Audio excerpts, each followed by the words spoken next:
What is up, guys? Coming at you today with the two best bicep exercises. Now, in reality, if I didn't have to do clickbait stuff to get you guys to watch, I probably would actually write the two best places to start. Meaning, I do understand the question where people are like, what's the best exercise? And again, just so you don't go randomly pick exercises that I would say, well, maybe that's not as efficient.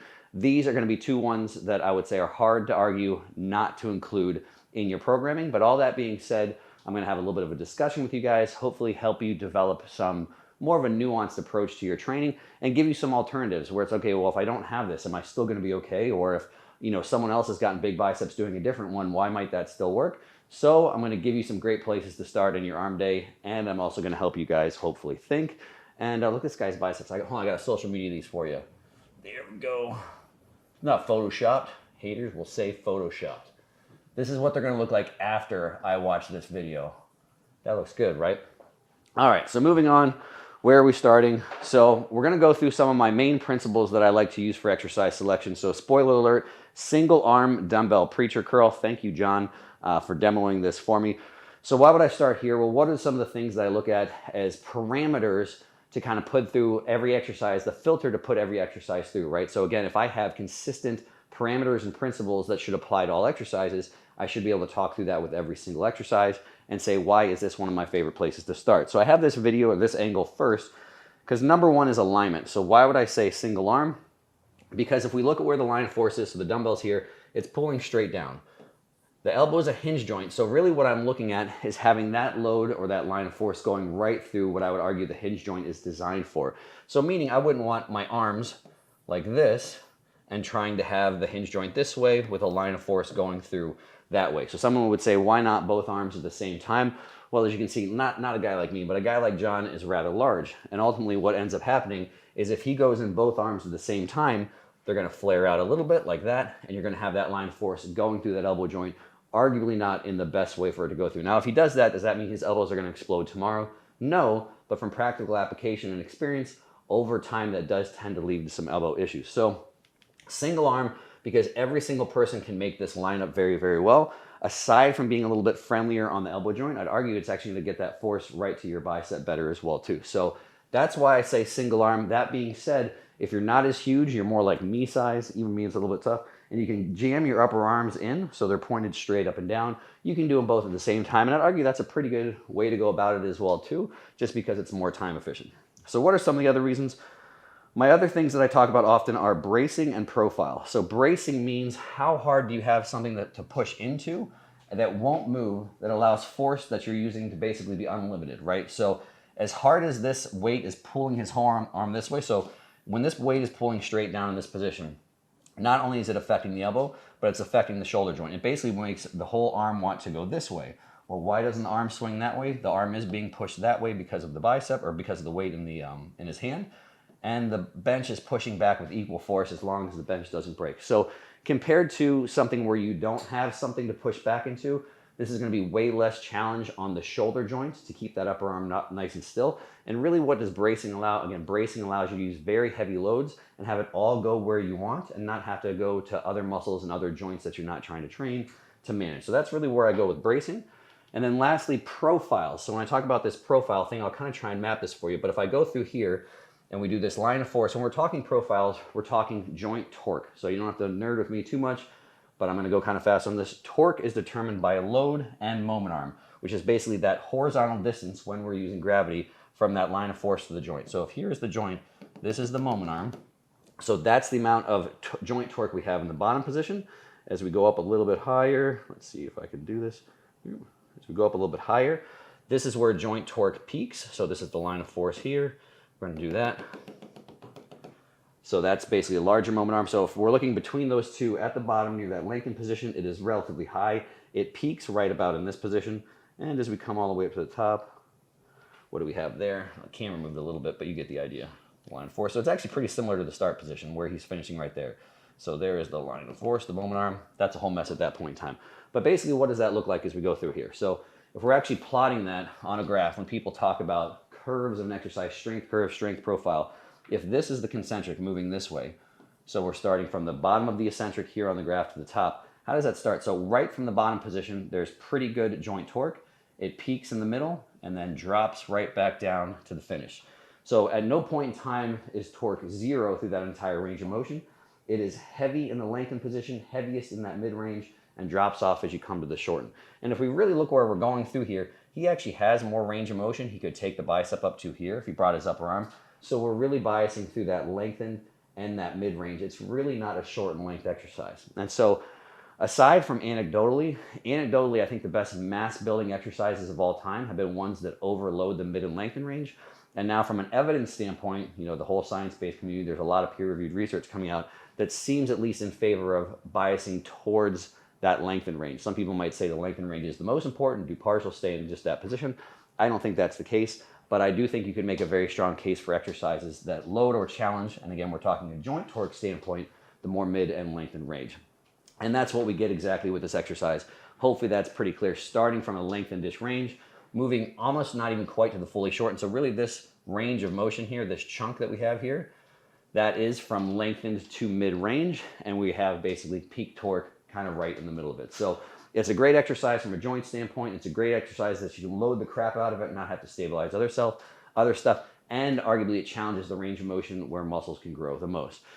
So what if you don't have a bench? You could also do the exact same thing with an incline bench. So again, what's the equipment limitations here is the angle's a little bit different from different spots.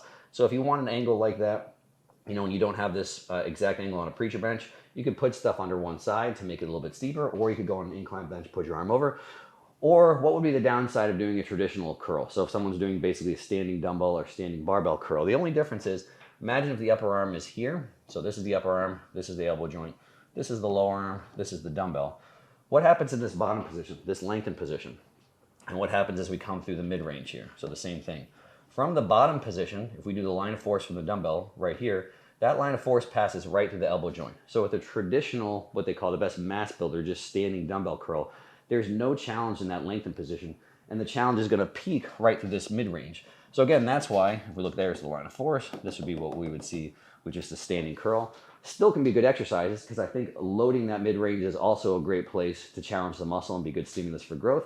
But I think it makes more sense to have an exercise that really challenges both. So if we drew the curve for that exercise, so if we do the same thing, what's the curve look like for there? Again, this is the concentric going this way.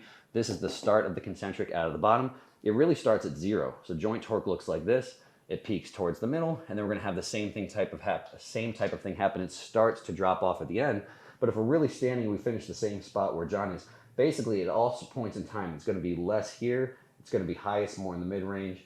And then again, it's going to start to drop off towards the short. So when we look at those same positions, joint positions, elbow positions from the start, this one has essentially no joint torque from the beginning and only peaks to the middle. So from an efficiency standpoint, both can obviously work. But that's why I would give the nod to this one, is by having not a perfectly vertical upper arm, I think it creates a better exercise profile, again, a range of motion where you have a better opportunity to grow. What do we have next? We have what people call these all sorts of different stuff, incline cable curls, behind the back cable curls. What's the first thing I wanted to show from this position? Let's see if we get a good position from the cable. Is that alignment thing. So we have the line of force here from the cable, actually pulling the opposite direction, but he's having the opposing that line of force. Let's fix that. It's going the wrong way, but I did want to show that so it goes to the elbow joint. So where that cable is pretty well gonna line up with that elbow joint. And again, you'll see it a little bit more in the bottom position.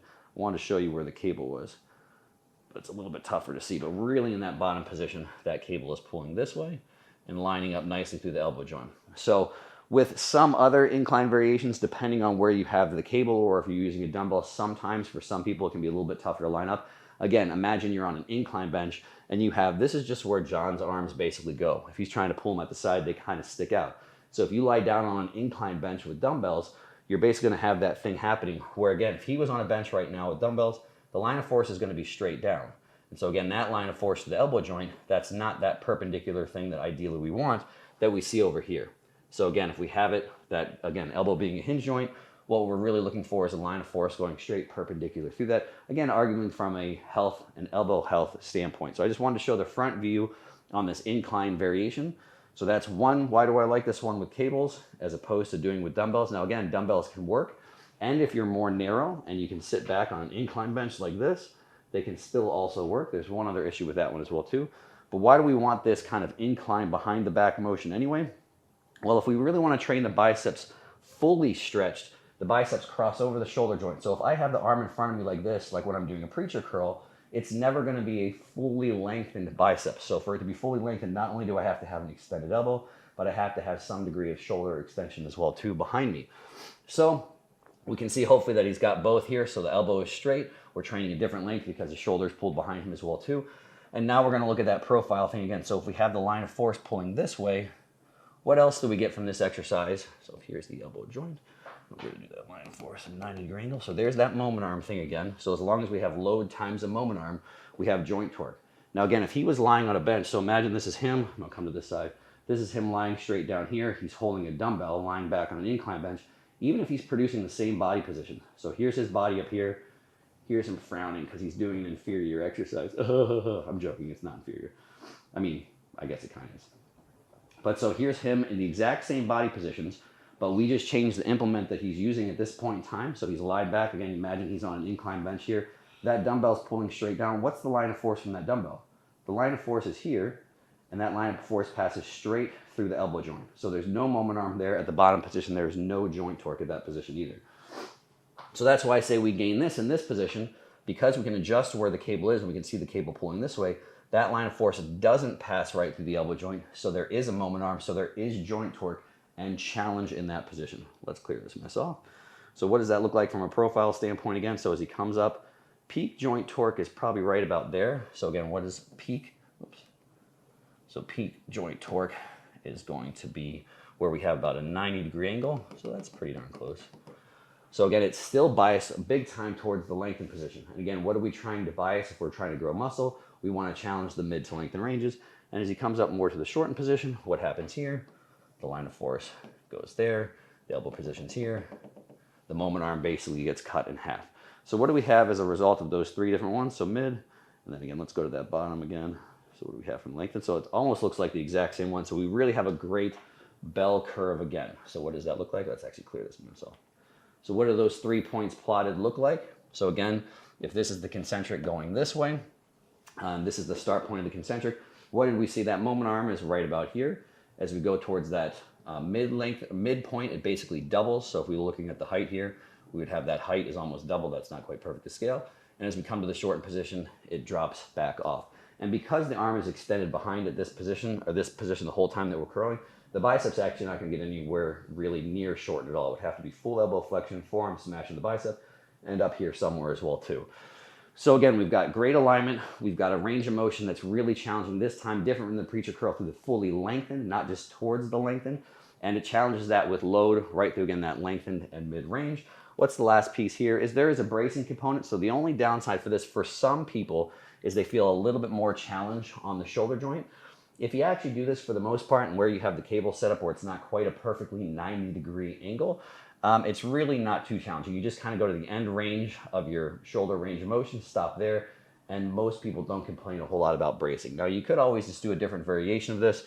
There are some people that have gone and done behind the back and have their upper arm bracing against something, and that's perfectly fine if you have a pretty easy setup, but there's always a balance there as well too, as far as, you know, what's practicality? Does it take a million years to set up? Does everybody have access to this type of thing? Now, the only question I'll get on this sometimes is this the ideal place for cables? And so again, I think it's the ideal place for cables because I don't want just as much challenge as possible in that lengthen. I want lengthen to mid-range challenge. But if you really wanted the lengthen position to be absolutely the most challenged, it'd be as simple as moving the cables up. So you can see where the cable comes out down here. Roughly, you can imagine where it comes out right down here.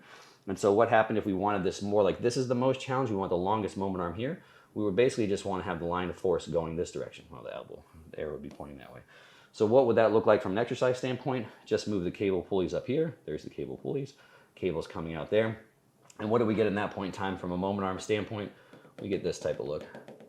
So of all the points as he went through the range of motion there with the cables up higher, it would be the absolute heaviest and the most joint torque in the lengthen, and then drop off through the entire range of motion. The reason I don't like that one as much is, again, I don't want peak joint torque in that lengthen. Sometimes that can actually be a little bit tough on the elbow joint. It's not that there's anything inherently wrong with doing that, but then as you get to the mid-range, it actually almost drops off to nothing. So if he moves his forearm to this position, or especially if he comes up to this position where he was before, and then we have the cable coming out there to his hand, joint torque through that mid-range, because that moment arm is so small, is near zero. So again, that's personal preference, but either one can be perfectly fine. And like I said, what's the advantage that we get with this as opposed to the dumbbell standpoint? One, it's easier to align for most people. And then two, there is at least some challenge in that lengthened position. So that is it. Top 2 exercises for biceps: single arm dumbbell preacher curls and behind the back or incline cable curls, whatever you want to call them. And again, in my opinion, you could, of course, add something to load the bicep shorten as well, too. A little icing on the cake if you want 3 exercises to your bicep. Obviously, I'm not saying there's anything wrong with doing more neutral or pronated if you're trying to bicep maybe different parts of your forearms as well, too.